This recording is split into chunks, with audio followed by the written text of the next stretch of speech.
My ex-wife framed me for cheating and manipulated my wife into leaving me. So I hired a PI, uncovered the setup, sued her for drugging me, and sent her to prison. More than 11 years have passed since the second time I agreed to share my life with someone. I am now 38 and consider myself a relatively stable man, at least until recently, when an unexpected event shattered the calm in which I lived. Before delving into what happened to me about 2 years ago, which marked the beginning of a period full of anguish, I must provide some context. My name is Ricardo. I prefer to use a fictitious one, and during this time I have been married to a woman whom I considered the pillar of my life. With her I had a son, Matthias, who is now 11 years old, the same age as my marriage to his mother, Paula. Our life seemed harmonious and stable until the past burst in with fury. The story goes back to the day I turned 20, when I married for the first time, very young and full of illusions, to a girl named Cecilia. I met her at the university during a term I was taking as part of my training in business administration. She was in a different program, but we had several elective subjects in common. At first, it was a fleeting relationship, ignited by the passion of youth. However, that haste and that emotional intensity prompted us to marry without much reflection. Cecilia had a unique charm, but also a dark background. She used to manifest emotional conflicts and instability in her way of relating to the world. At that time, my inexperienced eyes overlooked her warning signs. The first months with her were marked by terrible ups and downs. I realized that she could have fits of anger, scenes of jealousy, and episodes of manipulation that I did not know how to handle. On several occasions, she would lock herself in a room for hours, claiming that I did not understand her or blaming me for any setback that arose. Over time, I discovered that she also maintained very close contact with other people, and that, more than once, the betrayal that I ignored ended up coming to light. It was a period that eroded my mind and my heart, so much so that one day I woke up with the certainty that if I did not cut that destructive bond, I would sink forever. I tried to talk to her with maturity, but her reactions were chaotic. When she saw that my firmness was real and that I wanted a divorce, she exploded. She shouted that she hated me, that she had never loved me, and that I would regret forever having left her. She threw at me the sharpest threat anyone has ever made to me. I swear I will do the impossible to ruin your life. Even if we are not together, I do not care how much time passes. If you are not mine, I will destroy you. They were words that shook me, but at that moment I interpreted them as just another tantrum of her unstable personality. We signed the divorce papers. I moved away from the place where we lived and left for another city. The pain took years to subside. My emotional recovery went through stages of loneliness. At a certain point, psychological therapy. I did not dare to trust another person, fearing that the pattern of manipulation and harm would be repeated. However, fate put Paula in my path, my second wife, with whom I married almost 7 years after the breakup with Cecilia. With Paula, I lived a completely different experience. I felt understood, appreciated, and above all, I never found any signs of deceit or instability similar to Cecilia's. With her, I settled in another city, building a family. My son, Matthias, became my greatest pride. By then, I already had a stable job in a government agency, and life was going on with relative placidity. So many times I had thanked existence for giving me a second chance. During that time, I never liked to talk to Paula about Cecilia. I always omitted details of how stormy that relationship was, limiting myself to saying that it had ended very badly and that I preferred not to stir up that past. Paula, being respectful, did not insist too much, and so the years passed, 11 of a very serene marriage, in which we built an admirable home in the eyes of others. But one night, 2 years ago, when I was 36, everything fell apart. I gathered the courage to go for drinks with work colleagues, something I did not usually do, but that they suggested as a distraction. Paula agreed that I should not always say no to these outings and gave me her blessing. Enjoy. Let me know when you get back. That night turned into the bitterest of my adult life. We met at a place that, according to my colleagues, was very crowded, with music and various drinks. I started drinking in moderation, aware that I did not want to abuse alcohol, but after a couple of hours my memories become fuzzy. I felt an unusual dizziness, even stronger than a couple of drinks would have caused. Then, gaps in my memory, almost as if my eyes were closing and opening without connection. The next scene I remember in my consciousness was waking up in a strange bed, disoriented. I sat up with difficulty, my head aching and my stomach churning. Looking around, I saw that it was a hotel room whose furniture I did not know. The biggest shock hit me when I noticed a strange woman next to me, asleep or half asleep. Panic overwhelmed me. I got up quickly, almost stumbling. I ran to the bathroom, splashed my face with water, and repeated in a low voice, "What happened? Why am I here?" I tried to recap the night, but I only found disconnected fragments of music, laughter, dizziness, and darkness. After drying my face, I wanted to find answers from the woman.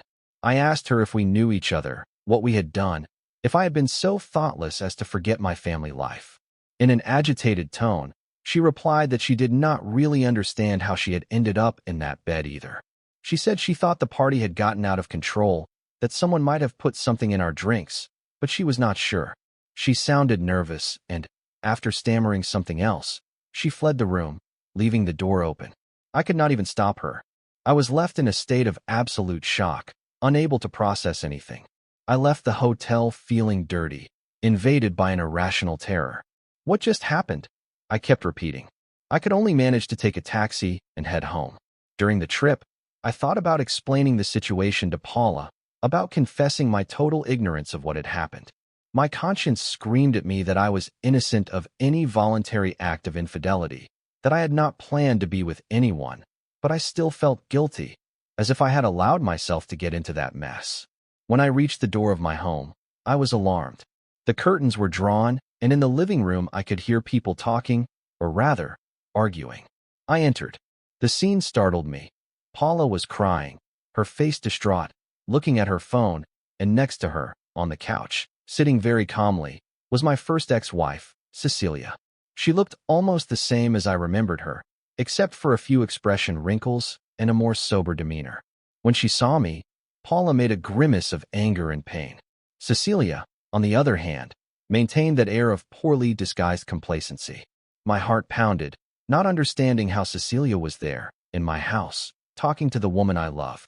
"What are you doing here?" I blurted out, with a tone mixed with surprise and anger. Paula looked at me with tear-soaked eyes and snapped. "Are you really asking me that? How dare you after what I found out?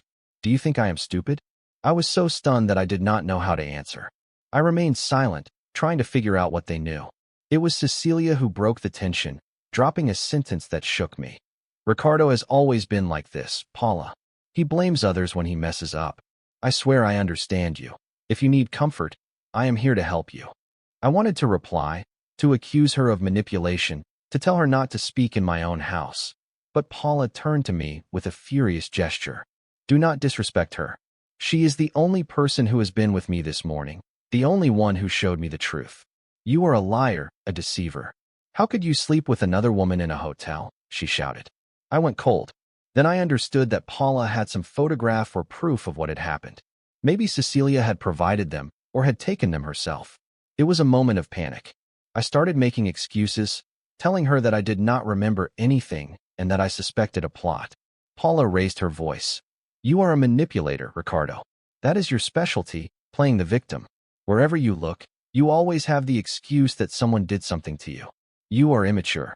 I had to be quiet because I did not know how to maintain that I had been set up without proof.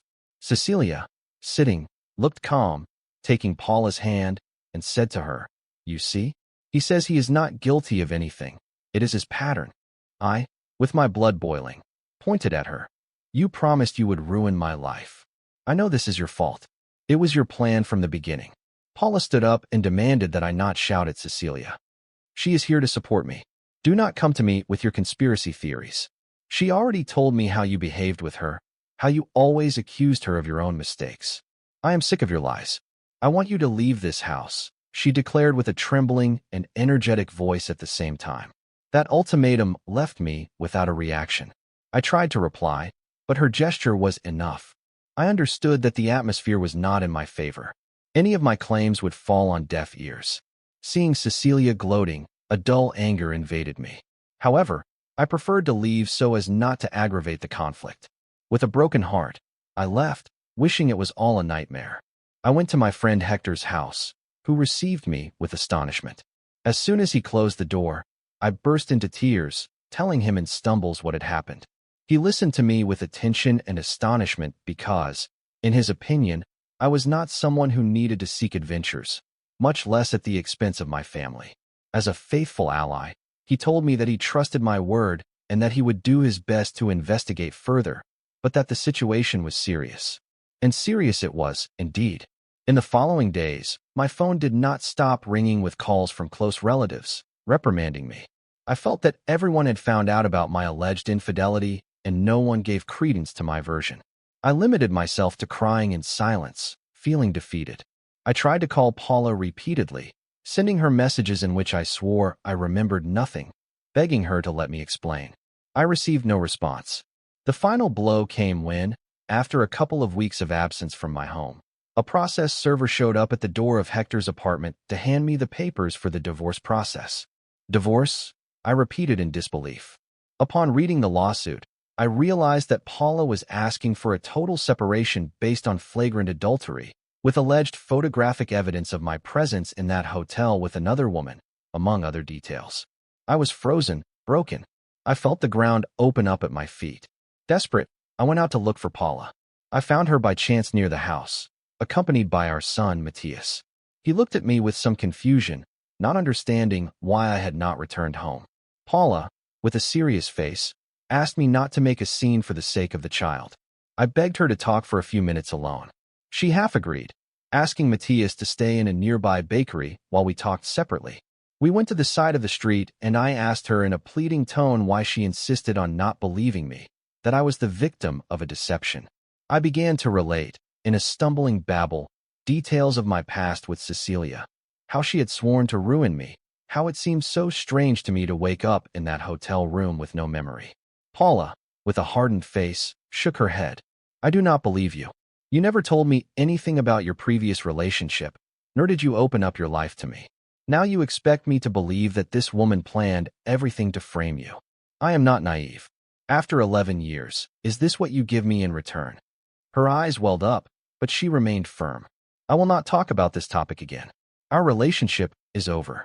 Think about Matthias. We need to be adults and handle this in the best way possible for him. The coldness of her words annihilated me. I understood that in her mind I was no longer the loyal man with whom she shared a life and fatherhood, but a stranger capable of lying and deceiving. In my desperate attempts to ask her for a chance, she interrupted me with a devastating sentence. Do not look for excuses. It is decided. And she left, leaving me on the sidewalk with my heart in pieces. Several months passed in which the legal process advanced without me being able to reverse the decision. With the stigma of adultery, I was in a very bad position before the judge, as the evidence was compelling to outside eyes. Photos of me entering the hotel with that unknown woman, supposedly later images showing me collapsed on the bed. I myself, upon seeing them, shuddered. I did not remember those moments, as if my mind had been under some effect that stole my consciousness. Even so, Paula did not demand a very onerous financial compensation, which reflected that she did not intend to ruin me financially, but to cut ties completely. I felt grateful for that relief, but I carried an unbearable pain seeing how my family was being taken from me by a manipulation I did not know how to foresee. In the midst of that debacle, the figure of Cecilia reappeared subtly. I found out from other people that Paula and she saw each other occasionally and talked as if they were old acquaintances. It seemed sick to me, but I could not prevent it. Somehow, Cecilia had won Paula's trust with that aversion that I was a cynic who always blamed others, and Paula, hurt, clung to that view. The divorce was finalized when I had been living apart from Paula for about 1.5 years. During that time, I fell into a deep depression, hitting rock bottom. There were days when I spent drinking more than I should, trying to nullify the torment of having lost the woman I loved and my son, who remained with her. I saw Matthias every 15 days, but our relationship became strained. He did not talk to me with the same joy, I suppose influenced by the resentment or the doubts sown in his head. I cried in secret when I saw him leave, knowing that I could not explain my innocence to him in a way he would understand. He was only 10 years old, and I did not want to hurt him with confusing explanations. The news I received was even more discouraging. Paula and Cecilia began to frequent each other as friends, and I, in the midst of my devastation, wondered how on earth Cecilia had managed to weave that web with such skill. It also saddened me to see that Paula never gave me the benefit of the doubt. Over the months, the routine became a hell, and, at one point, the despair was so deep that I thought about taking my own life. I remember being in my small apartment, financed with the little I had left, with a bottle in hand, contemplating if there was a reason to go on.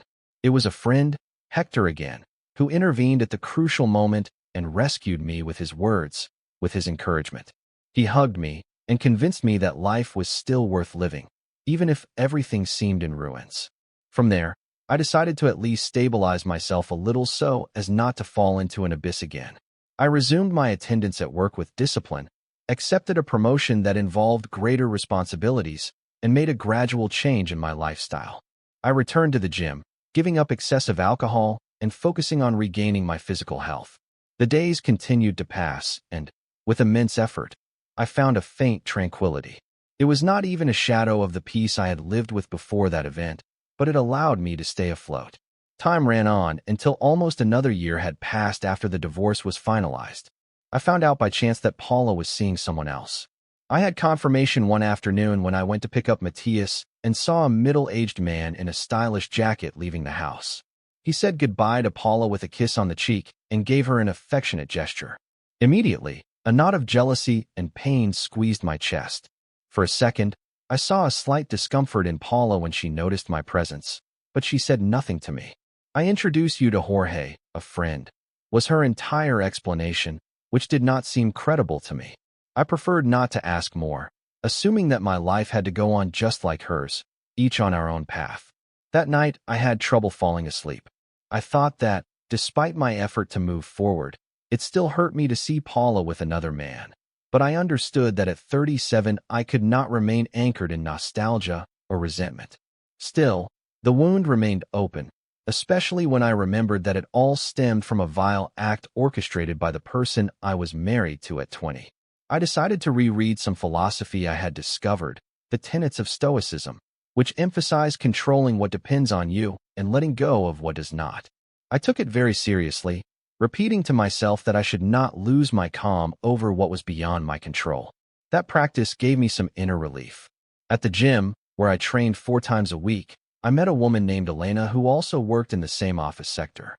We would be on the treadmill at the same time, and sometimes we would run into each other at the nearby cafeteria. Her appearance was very striking, tall, with an athletic build, a frank gaze, and a simple smile. Nevertheless, my attitude remained distant. I felt a wall of caution every time someone approached with friendly intentions or something more. However, fate or chance made us coincide so many times that we ended up talking about banal topics, as if we had been hallway companions. Still, I did not take a step towards asking her out. I did not even dare to ask for her personal number. One day, while we were drinking coffee, she asked me directly, "Why are you so quiet? Sometimes I think you do not like me, but then I see you smile at me at the gym. Is something wrong?" That sincerity threw me off. After a few seconds, I told her in broad strokes that I was coming out of a very painful separation and that I preferred not to open up to anyone for the moment. She did not insist, but she understood my position and said, "Okay, I respect that, although I would like to get to know you better." She caressed her cup with her hand while looking at me serenely. Remember, for more stories like this, subscribe, give it a like, and activate the bell. Let us continue. We continued to talk casually in the following weeks. Suddenly, one day, her frankness surprised me. "You know, I like you. I do not know if you feel the same way, but I notice you are distant." My response was that I had too much on my mind, many scars, and that it was hard for me to get involved.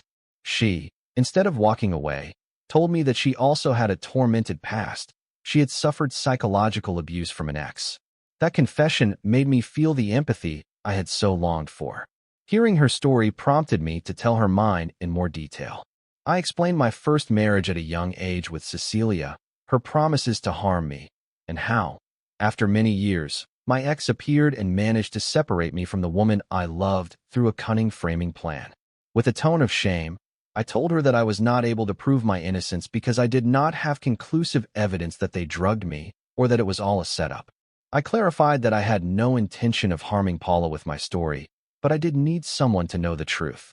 Elena listened to me with her pupils wide open, shocked by my testimony. She was silent for a few moments and finally said, "It is so outlandish that it does not even sound like a lie. You have more than enough reason to be distrustful, but why did you not talk to your second wife before it was too late? Why did you not try to show her that your first ex was unstable or that the story did not add up?" I looked down and sighed, admitting that perhaps my mistake was not telling Paula in detail about the damage Cecilia had caused me and not foreseeing that she could burst in with such a stratagem. Maybe I was too confident that the past would not return and, when it all happened, Paula already had a completely distorted view of me thanks to Cecilia. It was impossible to reverse it. The genuine openness towards Elena made me think she would reject me, as my story sounded convoluted. However, in the following days, she wrote me messages, invited me to walk in the park, and told me that she saw in me an honest person who had been a victim of twisted circumstances. She supported me morally, expressed her willingness to continue getting to know me, and not to judge me by what third parties said. It was the first time since my downfall that I felt a ray of light. Even with my reservations, I agreed to go out with her a couple of times. Little by little, the chemistry grew stronger, but I was very afraid to start something formal. I feared that my life's history would repeat itself or that someone else would blame me for acts I did not commit. Still, she reassured me, assuring me that she was in no hurry and that she trusted my sincerity. In this way, several months of a slow approach passed, mixed with gym routines and chats at the cafeteria. During that time, I maintained my commitment to my son Matthias, picking him up every 15 days, going out for ice cream or to watch sports, trying to provide him with a stable father figure despite the divorce. I observed that his relationship with Paula was progressing, that she was living with her new partner, and that, somehow, they had overcome the initial crisis. It saddened me, but at least the child saw his mother calm, and that calmed him. Meanwhile, my friendship with Elena deepened to the point that, after half a year of knowing each other, I asked her to be my girlfriend. I was nervous when I said it because I did not want to drag her into my traumas, but her response was a warm yes, telling me that she trusted me. I felt enormous relief, as if life were giving me a second chance. As the days went by, Elena and I spent more time together. She even slept at my apartment on occasion and encouraged me to move forward. I resumed my exercise routine with greater strength. I was promoted at work, and my emotional stability grew. Everything finally seemed to be on track until one Saturday morning, with Elena in my bed, the doorbell rang insistently. I got up in my pajamas and discovered, to my surprise, that it was Paula, my second ex-wife, at the door. She was agitated, her face soaked with tears, and I knew instantly that something serious was wrong. "What happened? Is our son okay?" was the first thing I asked with my heart in my throat. She shook her head and stammered that Matthias was perfectly fine, that she had come for another reason. I wanted to let her in, but I remembered that Elena was still inside and I preferred not to involve her in that moment of anguish. I asked Paula to wait, closed the door, dressed in a hurry, and explained to Elena what was happening. Elena, understanding, told me not to worry, that she would stay in the room while I sorted it out. Then I went out with Paula to the street, and, not knowing where to go, I took her to a nearby cafeteria. She was still sobbing. I tried to calmly ask her what was wrong. With a trembling voice, Paula told me, "Ricardo, I am sorry. I know the whole truth now. I found out that your first ex-wife manipulated me, that everything that night was a setup. I found out by chance that she planned to drug you and set up the hotel scene. I discovered this when I heard her talking on the phone with a friend, telling her how satisfied she was to have taken away what you loved most. When I confronted her, she admitted everything. She herself boasted to me that this was how she fulfilled her promise to ruin your life." Paula covered her face, ashamed. "I cannot believe how stupid I was. I blamed you. I believed her words, and I destroyed our marriage. I feel terrible. No one had made me see the truth until now." My throat went dry upon hearing it. It was not the first time I had suspected exactly that, but receiving confirmation from Paula shocked me. It was hard for me to process it. "Why are you coming to tell me this now?" I asked calmly. Paula looked at me with tears, "Because I cannot live with the guilt. I have not been able to find anyone like you. If I had known, I would not have broken our bond. I swear I am sorry, I did not know how she was manipulating me. She took my hand, but I gently pulled it away. And now what? Do you think we can get back together? I asked with a heavy heart, but with a clearer mind than before. Yes, please, give me another chance. I cannot stand the idea of having been so naive. I know you still feel something for me, and I miss you. I need you, she insisted. I felt a shiver. Hearing her pleas a couple of years ago would have moved me to the core, but now the circumstances were different. I told her, I understand your regret, and I do not doubt your current sincerity, but 2 years have passed since you ruined my reputation, since you left me without giving me a choice. I told you that Cecilia had promised to destroy me, but you did not believe me for a moment. You did not even bother to investigate or talk to me frankly. You assumed it was my fault, and you threw me out of the house. She put her hands to her mouth, crying even more. I know I was unfair. Can we not fix it? She whispered. I shook my head. In these 2 years, I have been through hell, and you have rebuilt your life with another person, as I found out. For my part, I am with someone now, someone who has believed me and supported me. I cannot go back even if you wanted to. Our bond is already too fractured. Besides, even though it hurts me, you did not give me the benefit of the doubt at the time. I begged you for it. Paula cried inconsolably. I recognized in her eyes genuine guilt, but that pain could not nullify the reality that everything was broken. My voice broke a little. I do not hold a grudge against you. I understand you. I know Cecilia was clever, but it is too late. What you put me through is too much. Our son is involved, and for his sake, we must maintain a cordial and mature relationship, but I do not ask for more. Paula tried to caress my hand again and pleaded, Please, forgive me. Give me a chance. I can leave the person I was dating. I do not care. I closed my eyes, shaking my head firmly. I forgive you, but forgiving does not mean going back to the past. I ended the conversation by getting up from the table and paying the bill.